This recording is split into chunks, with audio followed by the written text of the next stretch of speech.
I remember the exact moment my life started to unravel. It was a Wednesday morning, sunny, ordinary in every way, except for the way my boss, Mr. Clayton, smiled at me like he owned something he had no right to. I had been working at this company for over 25 years. 25 years of dedication, late nights, and sacrifices that no one had ever appreciated. I was proud of my work, proud of the reputation I built, and proud of my independence. At 52, I had survived more hardships than most 20-year-olds could imagine, yet here I was, staring into the eyes of a man who seemed to think all that meant nothing. "Gloria," he said, his voice smooth, but edged with something I couldn't name. "I need you to stay after hours today, just the two of us. It's important." Normally, staying late wasn't a problem. I was diligent, thorough, and dependable. But something in the tone of his words made my chest tighten. Important? For me or for him? I forced a smile. "Of course, Mr. Clayton. What time should I meet you?" His smile widened. Not warm, not friendly. Something colder, something calculated. 8 o'clock, in my office. Don't be late. As I walked back to my desk, my mind began racing. I had no idea how one ordinary Wednesday could start a chain of events that would shatter my sense of safety, my peace of mind, and force me to confront fear I hadn't faced in decades. By 8 that evening, the office was dark, except for the faint glow of his desk lamp. He was seated, casually leaning back, a drink in hand, waiting for me. My palms were sweating as I approached. I tried to steady my voice. "Mr. Clayton, you said it was urgent." He waved a hand dismissively. "Don't worry, Gloria. I just want to get to know you better, to appreciate your hard work in a more personal way." Something inside me froze. My body screamed to leave, but years of conditioning, of politeness, of survival held me there. This was the day I realized my world would never be the same. And I had a choice: stay silent or fight back. Comment below if you've ever faced a moment where standing up felt impossible. Gloria wants to hear your story. I tried to steady my breath as I sat across from Mr. Clayton. The office felt smaller somehow, the walls pressing in, the shadows longer and darker than usual. His casual smile didn't fool me. There was a sharpness behind it, something predatory I couldn't ignore. "Gloria," he began, leaning forward, elbows on the polished oak desk. "You've been here a long time. I value your dedication more than anyone realizes." I nodded, forcing a polite smile, but my stomach churned. There was something in the way he said value, like it wasn't respect he felt, but ownership. "I appreciate that, sir," I said carefully. He leaned even closer. The scent of his cologne was overpowering. "You know, age is just a number. Experience like yours, it should be rewarded in more ways than one." My hands trembled slightly in my lap. I had faced prejudice, dismissive colleagues, and even office politics, but this was something new, something personal, something I had never encountered in all my years of working. I told myself to stay calm. I had survived difficult clients, budget cuts, layoffs, even betrayals by colleagues. I could handle this. But then he reached out, resting a hand just a little too long on mine. I froze. My heart pounded in my chest. This wasn't just inappropriate. It was crossing a line I had never expected to see in my professional life.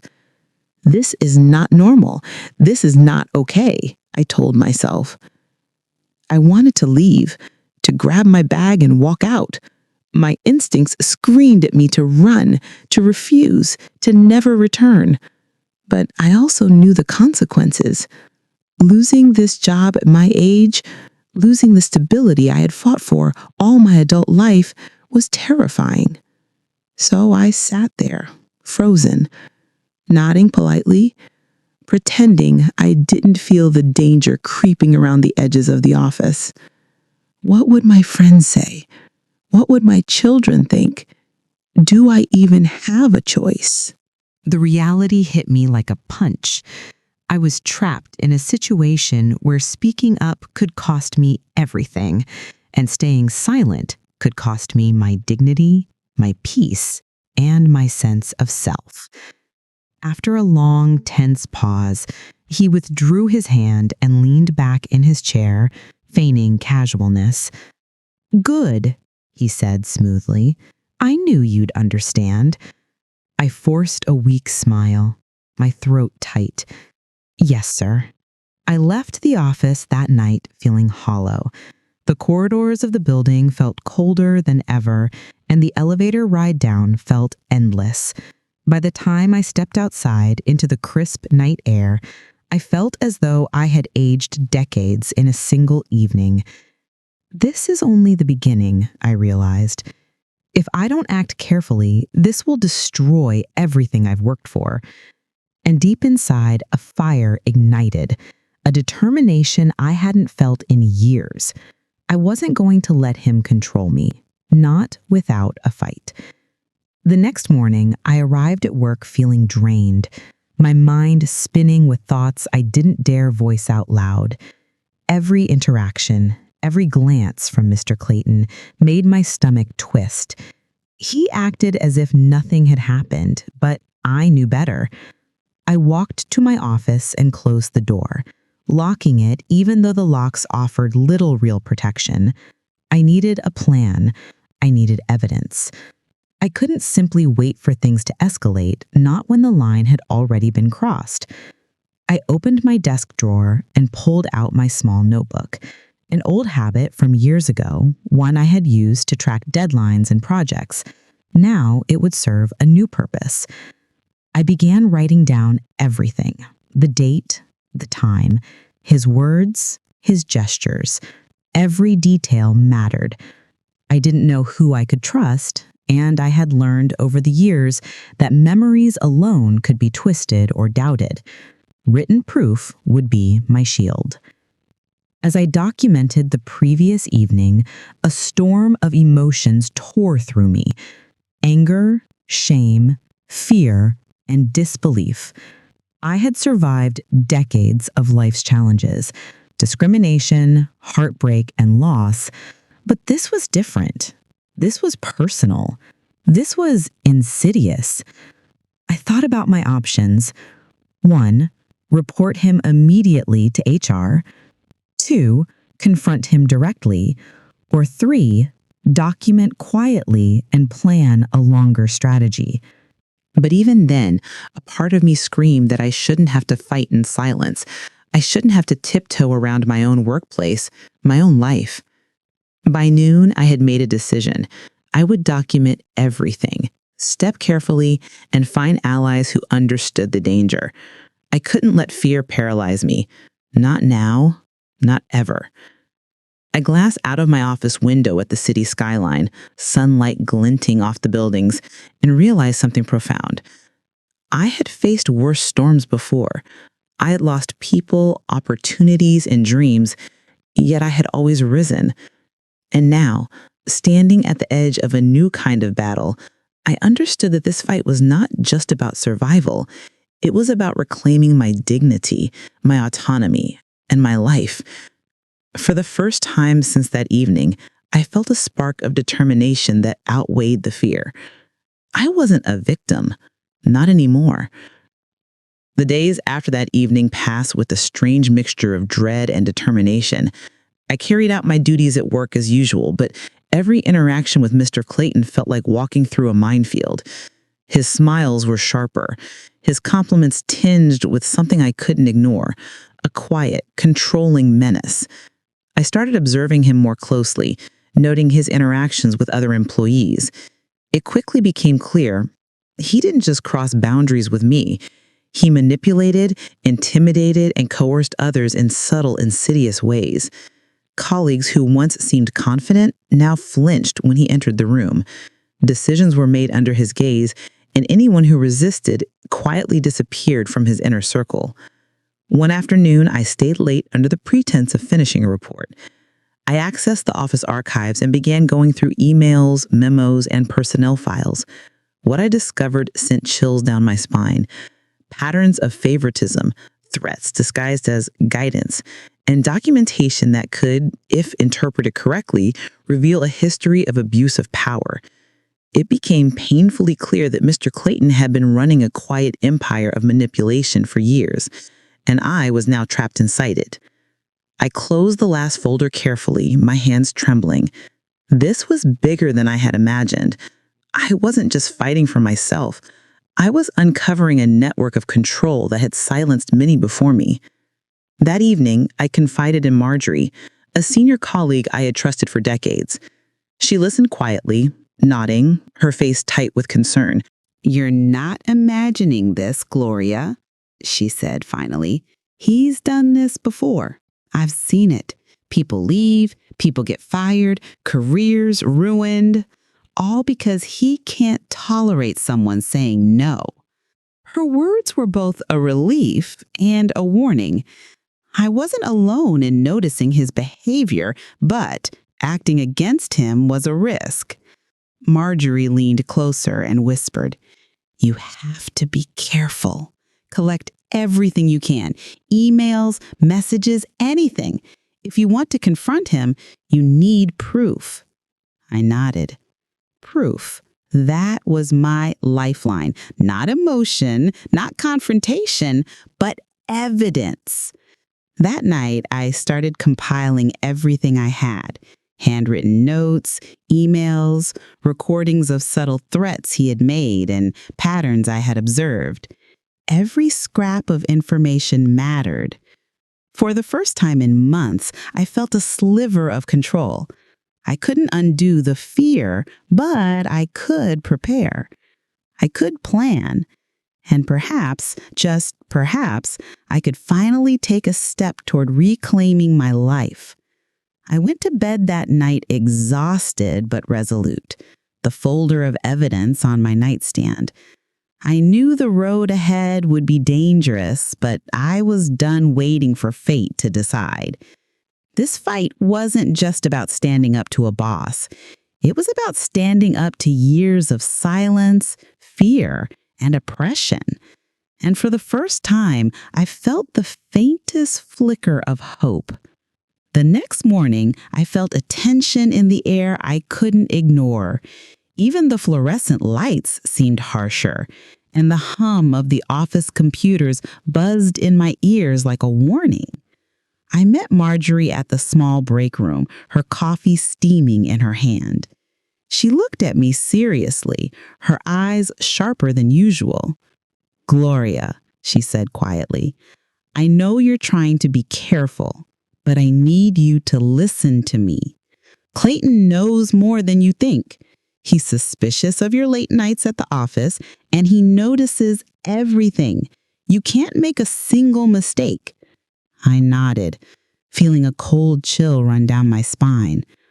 "I've been there before," she continued, voice low. "I've seen people quietly gather evidence, then get blindsided.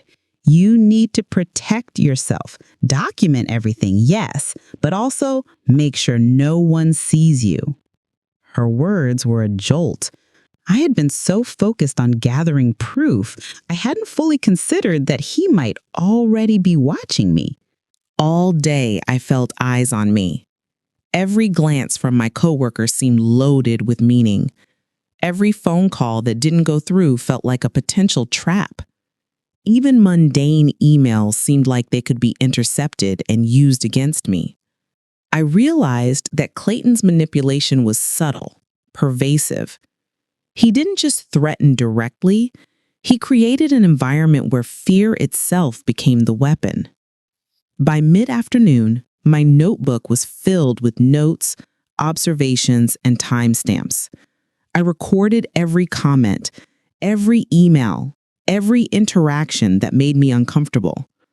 But the more I documented, the heavier the burden felt. It wasn't just the fear of him. It was the fear of what this meant for my career, my reputation, and even my sense of self. As I left the office that evening, Marjorie pulled me aside. "There's someone else you need to be aware of," she said, glancing around nervously. "Not everyone here can be trusted. Some of your colleagues might report even small mistakes to Clayton, whether intentionally or not. You need to be smart about who you share information with." I swallowed hard. Trust, I realized, had become a luxury I couldn't afford. "Thank you," I said quietly. "I'll be careful." She nodded. "You're stronger than you think. But remember, you're not alone. Just stay alert."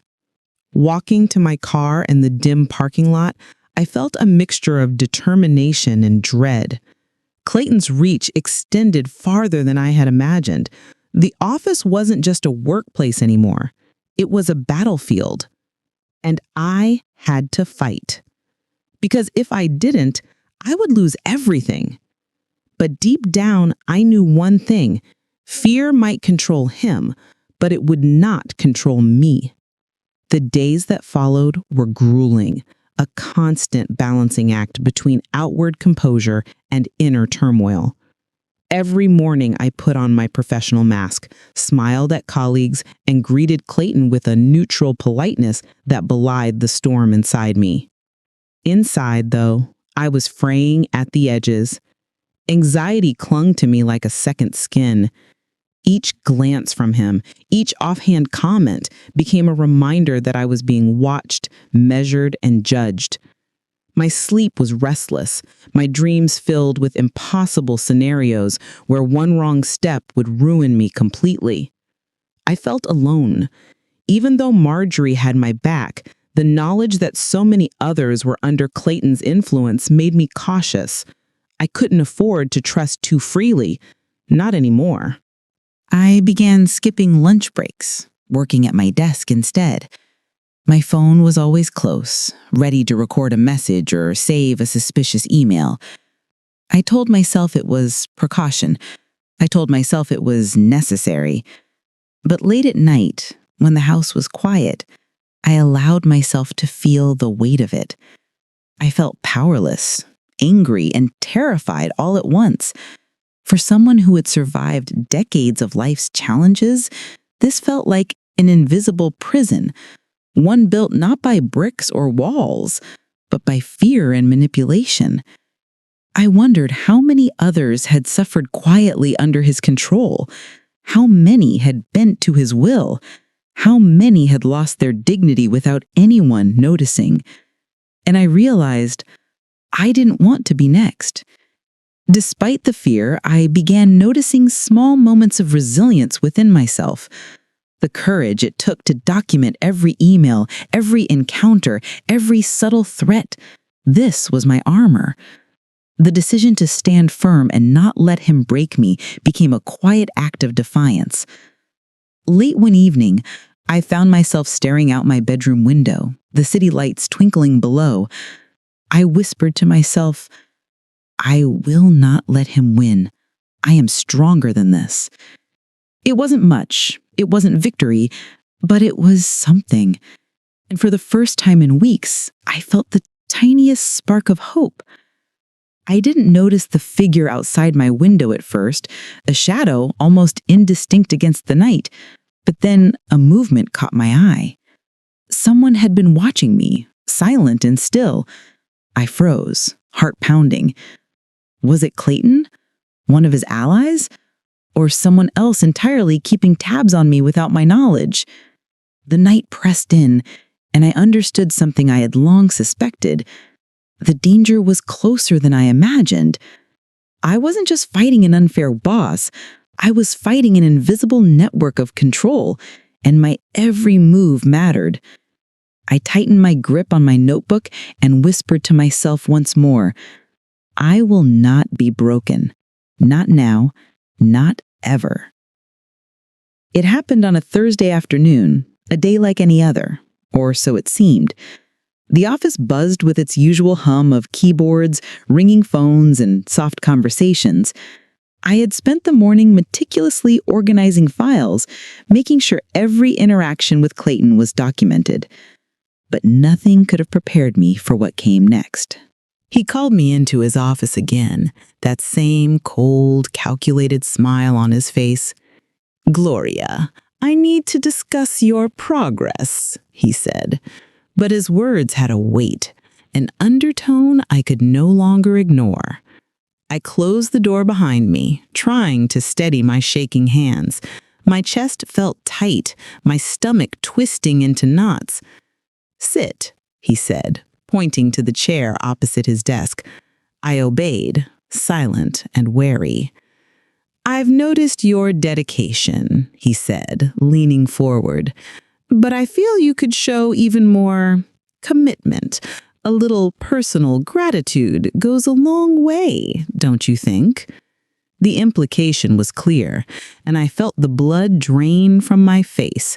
I had tolerated inappropriate comments before, but this was a demand veiled as flattery. I tried to maintain my composure. I prefer to keep our relationship professional, sir," I said carefully, my voice trembling slightly despite my efforts. His smile faltered for a moment, replaced with something sharp, predatory. "Professional? After everything I've done for you?" I realized then that subtlety and caution were no longer enough. He was testing me, pushing boundaries to see how far I would bend. Something inside me snapped. The fear, the months of silent suffering, the constant anxiety, all of it surged into a fierce, unrelenting fire. "I am here to do my job," I said, my voice firmer now, stronger.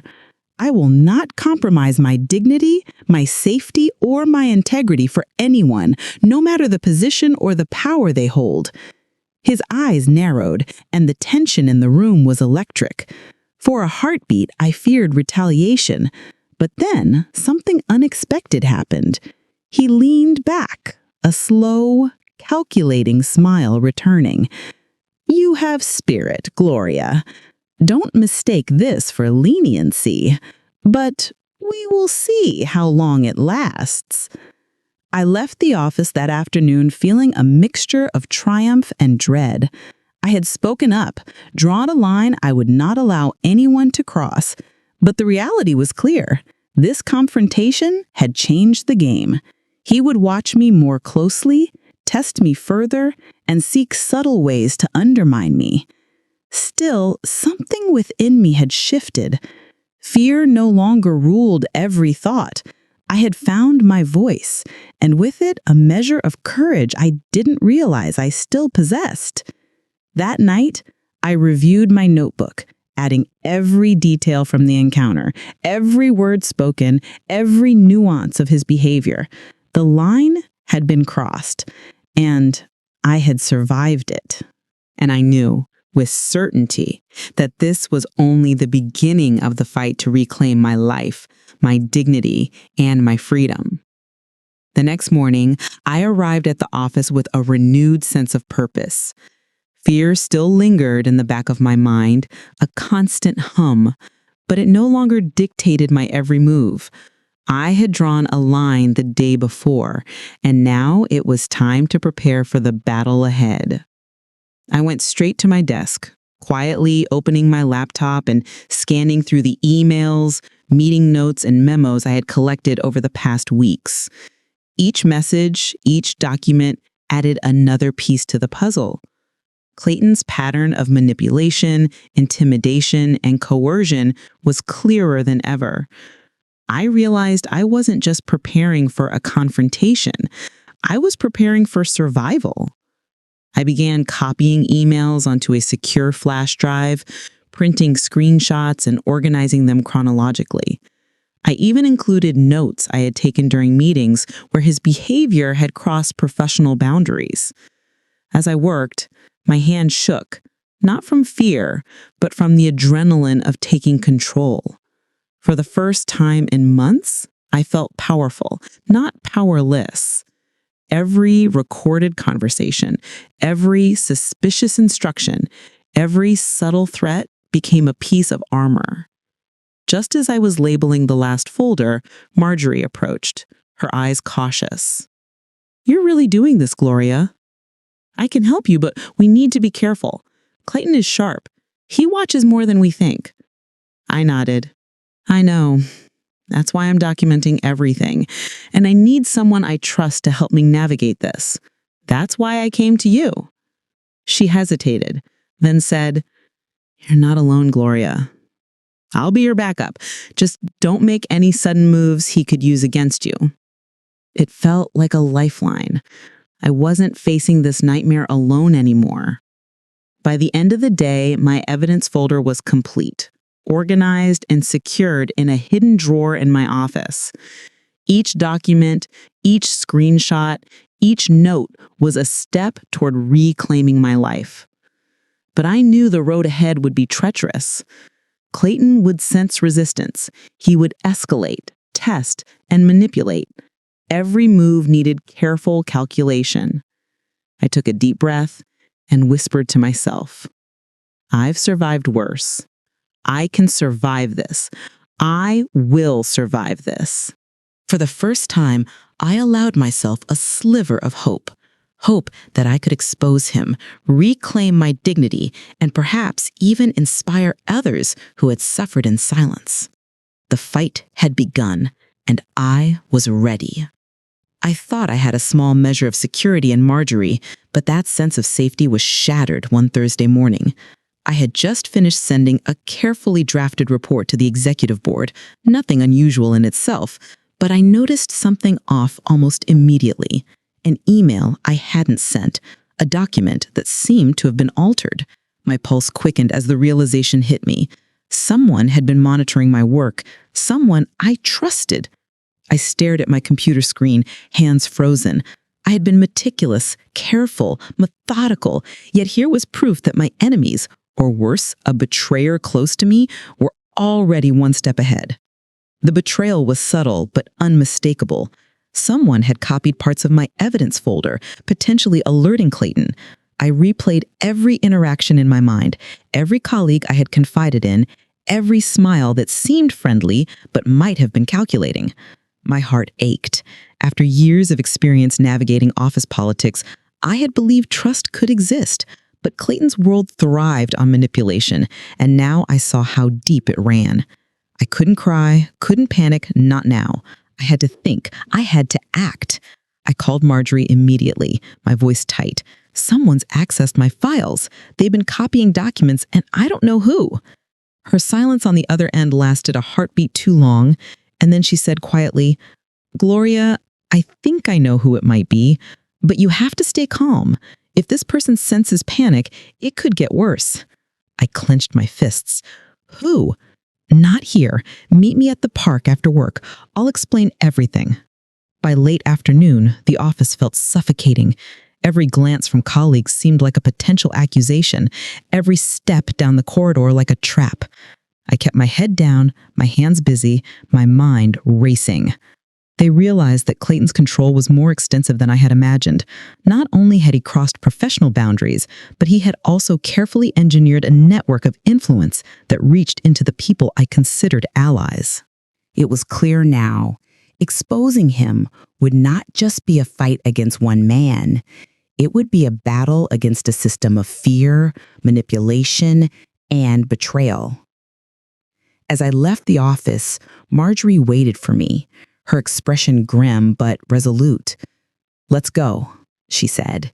"You need to hear everything before we make our next move."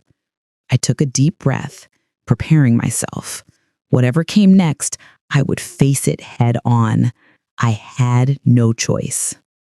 The park was quiet, the late afternoon sun casting long shadows across the empty benches.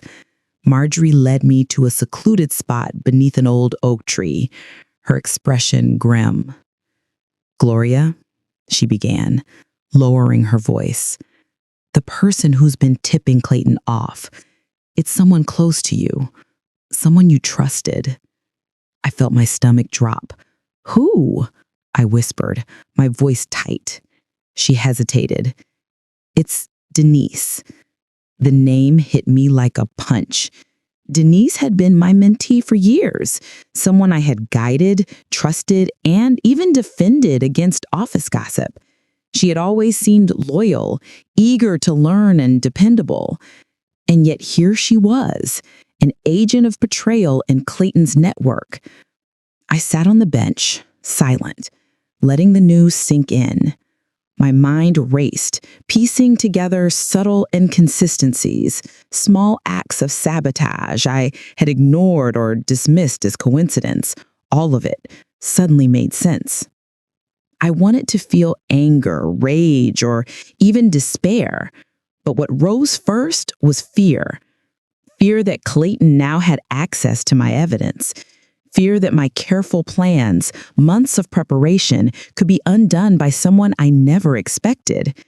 But fear, I reminded myself, had never won against me before.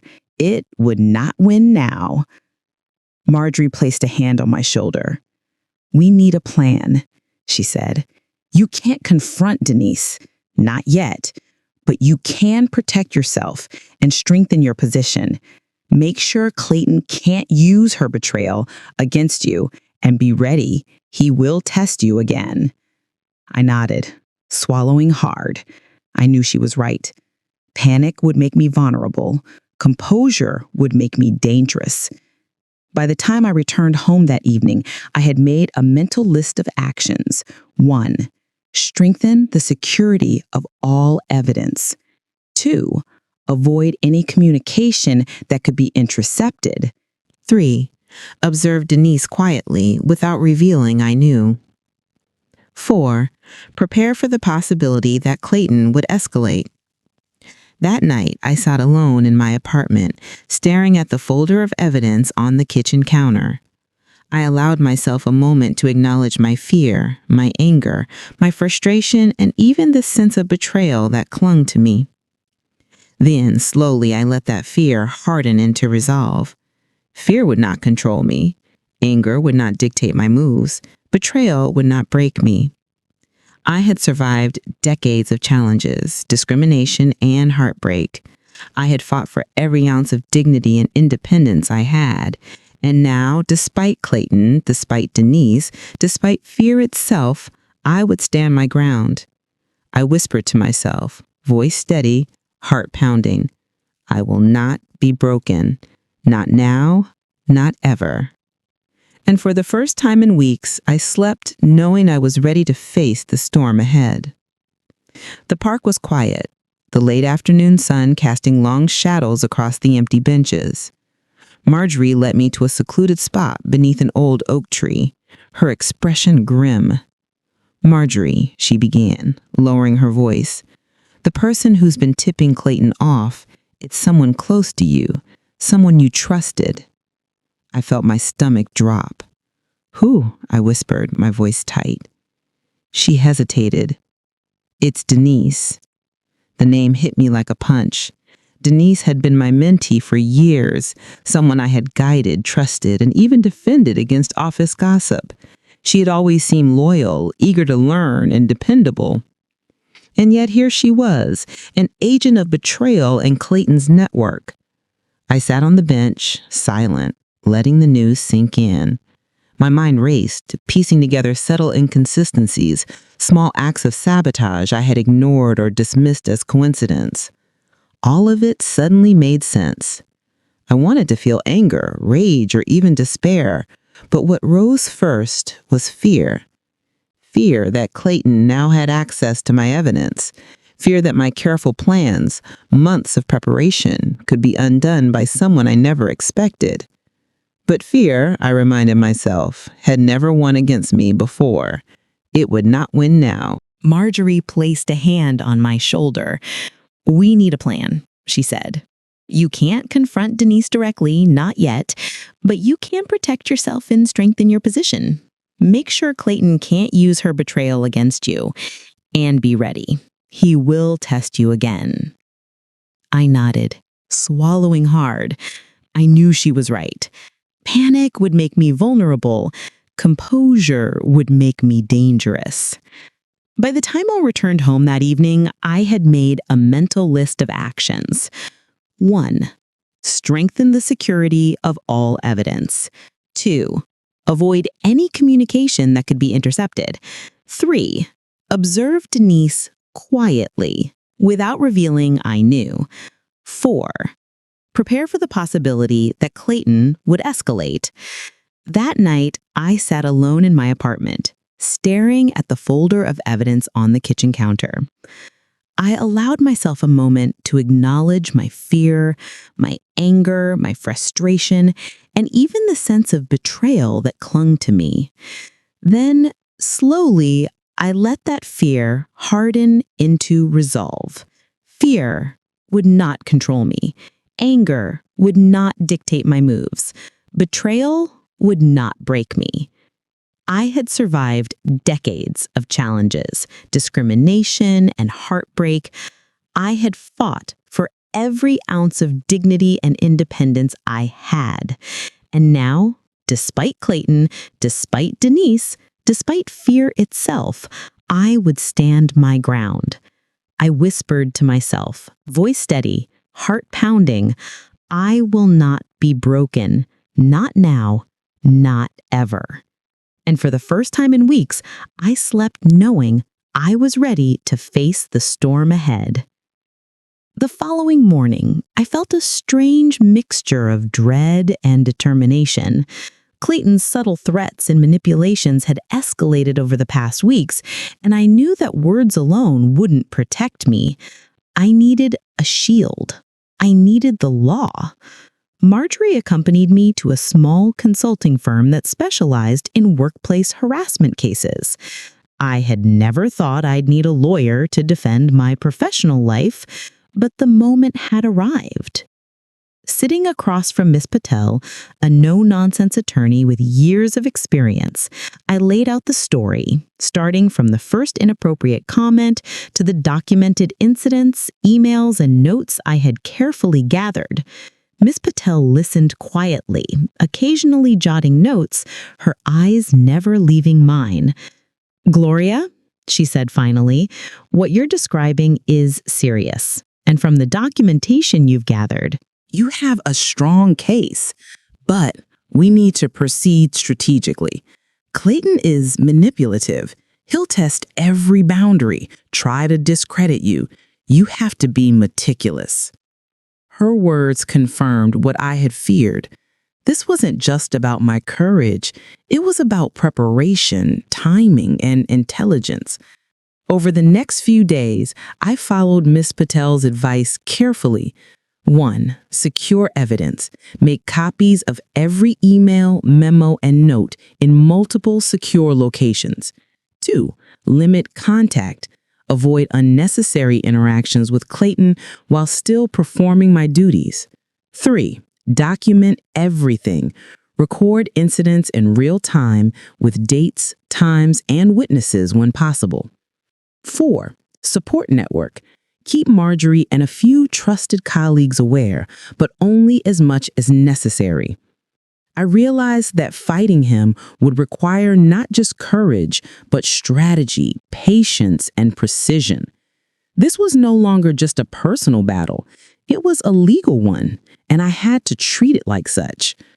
The act of taking legal steps gave me a surprising sense of control. For the first time in weeks, I didn't feel entirely vulnerable. The folder of evidence on my desk, once a symbol of fear, had become my weapon. I was ready to move forward.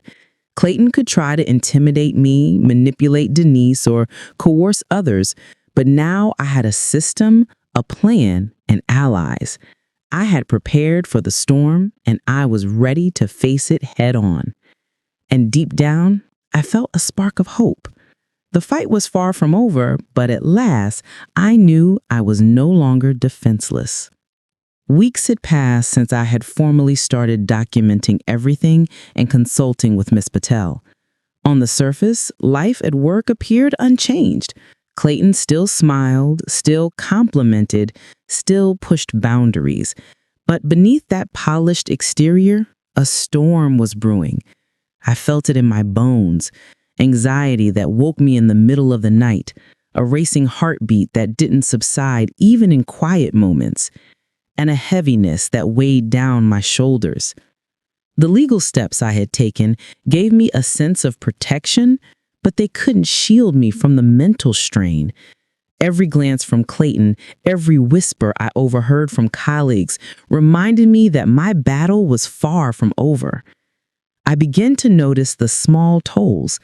I stopped attending lunch with colleagues, my once bright energy replaced by vigilance. Friends called, and I found myself making excuses to avoid explaining why I seemed tense all the time. Even at home, I replayed the day's interactions repeatedly, analyzing each conversation, each look, each email. Sleep was fitful. My dreams were filled with scenarios where I made one mistake and everything collapsed. But I refused to let fear dominate me. I reminded myself every day this psychological strain was temporary. The fight was bigger than my discomfort. I began using small strategies to cope. Deep breathing before meetings, keeping a short journal to process my emotions, and even meditating for a few minutes in the office restroom when anxiety threatened to overwhelm me. Marjorie checked in regularly, her presence a small but steady reminder that I wasn't alone. "You're stronger than you think," she said one afternoon, offering a quiet smile. "It's okay to feel stressed, but don't let it break you." Her words became my mantra. Stress, fear, and isolation were part of the battle, but they weren't the enemy. The enemy was Clayton's manipulation, and I was learning to fight it on every level: emotional, mental, and legal. One evening, I sat at my kitchen table reviewing the evidence I had gathered. The folder was thick, filled with notes, screenshots, and emails. Each page was a reminder of how far I had come, how meticulous I had been, and how determined I had grown. I whispered to myself, voice firm, "I will not be silenced. I will not be controlled. I will reclaim my life." In that moment, the psychological toll became fuel. Every anxious thought, every sleepless night, every pang of fear reminded me why I couldn't back down. This fight was bigger than me, but I was ready. And for the first time in weeks, I felt a steady calm beneath the storm, a quiet, unshakable resolve that nothing, not even fear, could destroy. The office felt tense that morning, every click of a keyboard echoing too loudly, every step in the corridor too deliberate. Clayton had sensed something, his eyes lingering longer than usual, his smile tighter, sharper. I knew the battle was intensifying, but I hadn't anticipated the surprise waiting for me. During a brief lull in the morning, Victor, a mid-level manager who had always seemed neutral and distant, approached my desk. "Gloria," he said quietly, leaning slightly closer, "I know what's been happening. Clayton has been pushing boundaries for months, maybe years. And you're not the first to try to stand up to him." I blinked, caught off guard. Victor had always been a background presence in the office, competent but distant, never drawing attention to himself. You know about him?" I asked cautiously. He nodded. "I've seen it, and I've been looking for someone brave enough to fight back. I don't usually interfere, but I think you have the right idea." We moved to a quiet corner, speaking in whispers. Victor revealed that he had been quietly gathering evidence of Clayton's manipulations over the years, observing patterns of harassment and favoritism. "I've kept records," he said, sliding a small envelope across the desk. "You're not alone in this. Together, we can build a case strong enough that he won't be able to manipulate it away." I felt a surge of hope. After weeks of feeling isolated, betrayed, and under constant threat, here was someone willing to stand beside me. someone who could help turn my meticulous documentation into a solid, undeniable strategy. Victor and I agreed on a cautious approach. 1. Merge our evidence carefully, ensuring nothing could be traced back to us prematurely. 2. Observe Clayton's behavior for the next few weeks to confirm patterns. 3. Keep our alliance secret. Any leak could jeopardize everything. For the first time, I felt like I had more than just courage. I had strategy, support, and a real chance to reclaim control. As I left my office that evening, I felt the weight of anticipation pressing against my chest, but also something lighter: hope. Clayton's web of manipulation was vast, but it was no longer impenetrable. I wasn't alone, and the combination of my evidence, legal advice, and Victor's unexpected alliance had shifted the balance. The fight wasn't over. It would get harder. He would test me, push further, and perhaps retaliate. But now I had allies, a plan, and the confidence to face him without hesitation. And for the first time in months, I felt the fire of determination burn brighter than the shadow of fear. The office had never felt quieter. Every phone call, every footstep, every rustle of papers seemed amplified in my heightened awareness. Clayton's gaze had become more calculating, almost predatory, and I knew he was testing the waters, looking for any sign of weakness. Victor and I worked in complete secrecy, merging our evidence, cross-referencing dates, emails, and witness accounts. Every detail mattered.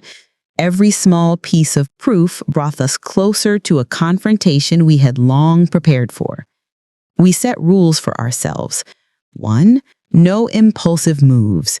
Clayton thrived on surprises and missteps. 2. Gather corroboration. Witnesses who could support our claims without revealing themselves too soon. 3. Prepare for retaliation, mental, professional, and emotional. Our trap wasn't about trickery. It was about strategy. By systematically presenting evidence and building a network of witnesses, we aimed to corner him legally and ethically. Clayton, oblivious to our alliance, began increasing the pressure. Meetings extended longer, his comments sharper, his demands subtler but more invasive. I felt the familiar pangs of stress, but each provocation only reinforced my resolve. Victor and I exchanged coded messages during the day, each small note a reassurance that the plan was progressing. The sense of control, for the first time in months, felt tangible. One afternoon, I intentionally engaged Clayton in a discussion about an ongoing project. I kept my tone professional, my body language calm, and carefully observed his reactions. He smiled, leaned closer, and whispered a comment that would once have made me freeze. But now, I simply recorded the interaction mentally, noting the time, place, and content. Victor later reviewed the details with me, confirming that it was another piece of the puzzle, another thread to tie into our growing case. By the end of the week, I realized something profound. Fear no longer dominated my every thought. I still felt the weight of anxiety, the echoes of betrayal, but I had shifted from reaction to action. We had the evidence, the strategy, and now the plan was ready to unfold. Clayton had manipulated, intimidated, and controlled for years, but we had prepared a systematic, unassailable approach to reveal the truth. And as I left the office that Friday evening, I whispered to myself, "This ends now. Not with fear, not with silence, but with truth." Monday morning arrived like a storm breaking over a tense horizon. The office felt different, charged with an undercurrent of anticipation. Clayton was there, his usual polished demeanor in place, but I could sense some subtle tension in his posture. Something had shifted, and I knew it. Victor and I had decided it was time. The evidence was compiled, corroborated, and meticulously organized. We were ready to confront him, and the stakes had never been higher. Clayton called me into his office under the pretense of a performance review. I entered calmly, exuding the composure I had cultivated over months of preparation. Victor waited outside, ready to step in if needed. "I've noticed your assertiveness lately," Clayton said, his smile tight. "I hope this isn't affecting your work." I met his gaze steadily. "Actually, I've documented everything over the past few months," I said. "Emails, meetings, inappropriate comments, manipulations. I have a full record of your behavior." His smile faltered slightly, replaced by a flicker of something sharper. Anger, calculation, maybe fear. I slid the evidence folder across his desk. "I've also consulted legal counsel, and I have witnesses corroborating each incident. You can either address this professionally or it will be addressed formally." Clayton's eyes narrowed, his hands tightening into fists. "You think you can corner me?" he hissed. "I'm not trying to corner you," I replied evenly. "I'm standing up for myself and for others who might suffer if this behavior continues." The office air grew heavier. It was no longer a subtle game of intimidation. The power dynamic had shifted. Clayton realized that his manipulation was no longer invisible. He leaned back, attempting to regain control, but the folders, emails, and witness accounts were overwhelming. The once confident predator now looked vulnerable. "I need time to review this," he finally said, voice low. "We'll see what comes next." It wasn't a victory yet, but it was a start. The first crack had appeared in his armor, and for the first time, I felt a surge of triumph. Months of fear, planning, and perseverance had brought me to this moment. Walking back to my desk, I felt a wave of relief wash over me, tempered by the awareness that the battle wasn't over. Clayton would test me further, try to recover lost control, and perhaps retaliate subtly. But I had learned something crucial. Courage, preparation, and evidence were stronger than fear, and I knew that step by step, I was reclaiming my life. As I sat at my desk, I whispered softly to myself, "This is only the beginning, but I will not be broken." The days following the confrontation with Clayton were unlike anything I had experienced in years. There was a subtle shift in the office, a change in the air that was almost palpable. Whispers were hushed, but their tone was different. Curious, hopeful, and cautious all at once. Clayton still held his title and his office, but his aura of untouchable power had been fractured. Employees who had once avoided me or looked away now began to glance in my direction, some offering quiet nods of acknowledgement. Victor and I had carefully shared our findings with a few trusted colleagues, ensuring their safety while providing them with information that confirmed what they had suspected. Slowly, people began to speak, share their experiences, and document incidents. The ripple effect had begun. Others who had suffered in silence were emboldened to take action. For the first time in months, I felt a sense of community, a collective strength that amplified my own courage. Clayton became more cautious, aware that his usual tactics were no longer effective. The only aggressive manipulations now seemed calculated, cautious, as if he were testing boundaries without overstepping. I observed him, noting every move, every interaction, every whispered conversation. My vigilance remained high, but the fear that had once dominated me was replaced by strategic awareness. The experience was transformative. I realized that standing up for myself not only protected my own dignity, but also empowered others. The ripple effect of one person's courage could inspire change, dismantle fear, and restore balance in a toxic environment. I spent evenings reflecting on the journey, the anxiety, the betrayal, the sleepless nights, and I realized that each challenge, each test of endurance had strengthened me. I was no longer the same person who had walked into Clayton's office months ago. By the end of the week, I felt a quiet satisfaction. The office atmosphere had shifted. Clayton still held his title, but his control was diminished. My evidence and strategic actions had sparked a chain reaction of courage and accountability among my colleagues. I whispered to myself, a smile playing on my lips. Fear is temporary, courage is contagious, and I have reclaimed my power. The ripple effect had begun, and the waves were just starting to reach their peak. The calm in the office was deceptive. I knew Clayton was plotting, even if he appeared composed. After months of manipulation, subtle threats, and testing boundaries, he wouldn't give up easily. His pride and need for control ran too deep. It started with small things. Emails questioning my professionalism, subtle criticisms during meetings, and attempts to isolate me socially. But I had anticipated this. I stayed calm, documented everything, and refused to let his tactics intimidate me. One afternoon, Clayton called me into his office under the guise of clarifying project responsibilities. His smile was sharp, his tone unusually polite. "Gloria," he began, "I've heard some concerning things circulating. I hope you're not allowing personal grievances to interfere with your work." I met his gaze evenly. "I'm here to do my job, sir.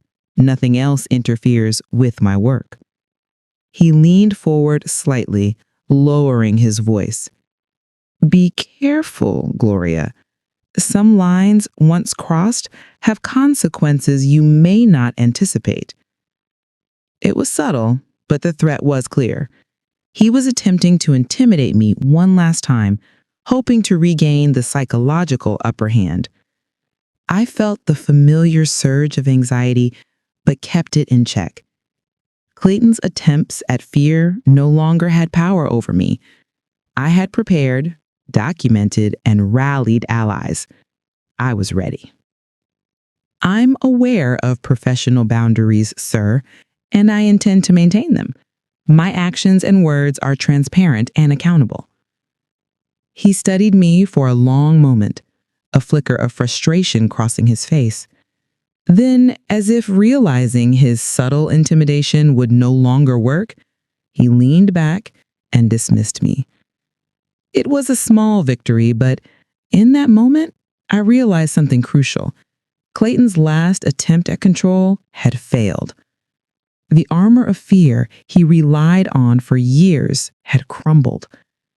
As I returned to my desk, I allowed myself a brief smile. Months of careful planning, documentation, alliances, and courage had brought me to this point. Clayton's influence was waning, and the office environment was beginning to reflect accountability and integrity. I knew there were still challenges ahead, but I also understood something profound. Standing up for oneself, even in the face of manipulation and fear, creates change that cannot be undone. For the first time in months, I felt the weight lift from my shoulders. The office slowly began to breathe again. The tension that had hung in the air for months was lifting, replaced with a cautious optimism. People walked a little taller, spoke a little louder, and meetings felt collaborative rather than tense and guarded. The atmosphere had been replaced with a renewed sense of energy and purpose. Victor and I continued our work quietly, monitoring interactions, documenting progress, and supporting colleagues who had suffered in silence. Our efforts were subtle but impactful, enough to create a shift without drawing unnecessary attention. Employees who had once been silent began sharing their experiences, carefully documenting encounters with Clayton that corroborated the evidence we had collected. HR, now fully informed, started taking corrective measures. It wasn't instantaneous, and it wasn't easy. Some tried to protect Clayton out of fear or loyalty, but the momentum was undeniable. Integrity was slowly replacing intimidation. I realized that balance didn't mean erasing the past. It meant creating a foundation where fear no longer dictated behavior. Marjorie and Victor were key in this transformation. Together, we built a small network of colleagues committed to accountability and professionalism. We shared strategies, provided support, and reminded each other that standing firm was not an act of defiance alone, but a shared responsibility. The solidarity was empowering. For the first time, I felt the true impact of courage, not just on myself, but on an entire community. Through this journey, I had changed. The months of fear, anxiety, and betrayal had forged a resilience I didn't know I possessed. My voice had grown stronger, my awareness sharper, and my sense of justice unwavering. I often reflected on the initial days of intimidation, the subtle comments, the manipulations, the sleepless nights. Now, looking back, I realized they were the crucible that had prepared me for this moment. By the end of the week, the office felt like a different place. Clayton remained, but his aura of control was gone. The ripple effect of courage, documentation, and accountability had shifted the power dynamic. I sat at my desk, looking at the evidence folder one last time. It had been my weapon, my shield, and my companion. I felt gratitude for the allies who had stood beside me and a quiet satisfaction that justice, though slow, was finally taking root. The office was regaining balance, and so was I. It was a crisp Monday morning when the first official notice arrived. Clayton's tenure as a manager had been formally reviewed by HR, and the evidence Victor, Marjorie, and I had meticulously collected was finally being acted upon. The emails, the witness accounts, and the detailed documentations of his manipulations were overwhelming. For years, he had operated with subtlety, but now every carefully hidden action had been laid bare. Clayton was called into HR, the very office he had once used as a place of control and intimidation. The confidence he had projected for years wavered, replaced by tension and unease. I observed from my desk, heart pounding but calm. I had no desire for vengeance, only justice. It was strange to see the man who had dominated the office with fear now seated across from a panel, answering questions he could no longer manipulate. Within the week, HR implemented corrective measures. 1. Clayton was formally reprimanded and stripped of decision-making authority. 2. Policies were updated to prevent further harassment with clearer reporting channels. 3. Employees who had been silent were given platforms to safely report any misconduct. The transformation was subtle but powerful. Clayton's control was gone, replaced by accountability, transparency, and a renewed sense of professional integrity in the office. I walked past his office, noting the quiet hum of colleagues, the respectful exchanges, and the absence of fear. The journey had been exhausting, emotional, and sometimes lonely, but it had been worth it. Months of courage, strategic planning, and careful documentation had dismantled years of manipulation. I realized that the power of persistence, the clarity of evidence, and the support of allies could overcome even the most entrenched systems of control. As I sat at my desk that afternoon, I reflected on the transformation, not just of the office, but of myself. I had learned that fear could be confronted, that betrayal could be navigated, and that courage could ripple through a community, inspiring change. Clayton's downfall was not about revenge. It was about reclaiming dignity, setting boundaries, and creating an environment where manipulation no longer reigned. For the first time in months, I felt a quiet, unshakable peace. The office had transformed completely. Where tension and fear had once dominated, There was now a sense of balance, respect, and professionalism. Employees spoke openly, collaborated freely, and supported one another. I walked through the office one morning observing smiles, shared laughter, and confidence in every step. The environment that had once felt like a battlefield now felt like a community, a place where people could work without fear of manipulation or intimidation. Sitting at my desk, I reflected on the months that had brought me here. The fear, betrayal, sleepless nights, and constant vigilance. Every moment of doubt had tested me. Every obstacle had challenged me, but each had also strengthened my resolve. I fought a Victor and Marjorie, whose quiet support had been my anchor. I thought of colleagues who found their voices, emboldened by courage and example. And I thought of myself, older, wiser, and stronger than I had ever imagined. I realized something important. Courage is not the absence of fear. It is the decision to act despite fear, to stand firm even when the odds are against you, and to reclaim your dignity when someone tries to take it away. Clayton's downfall was complete. His authority had been dismantled, and the culture of fear he had nurtured had been replaced by transparency and accountability. But the true victory was internal. The sense of control, strength, and self-respect I had fought to regain. I no longer carried the anxiety that had plagued me for months. I had transformed fear into action, betrayal into awareness, and manipulation into strategy. I had reclaimed my life. The future was no longer a shadow of worry. Each day brought new opportunities, new challenges, and new moments to assert integrity and courage. I knew that obstacles would arise, but I now understood that nothing could break me. Not fear, not manipulation, not betrayal. And as I closed my laptop that evening, I smiled quietly. The journey had been arduous, but it had been worth every moment. If you've ever felt powerless in the face of fear, manipulation, or betrayal, remember this. Courage, preparation, and allies can turn the tide. Stand firm, document the truth, protect yourself, and never underestimate the ripple effect of one person taking a stand.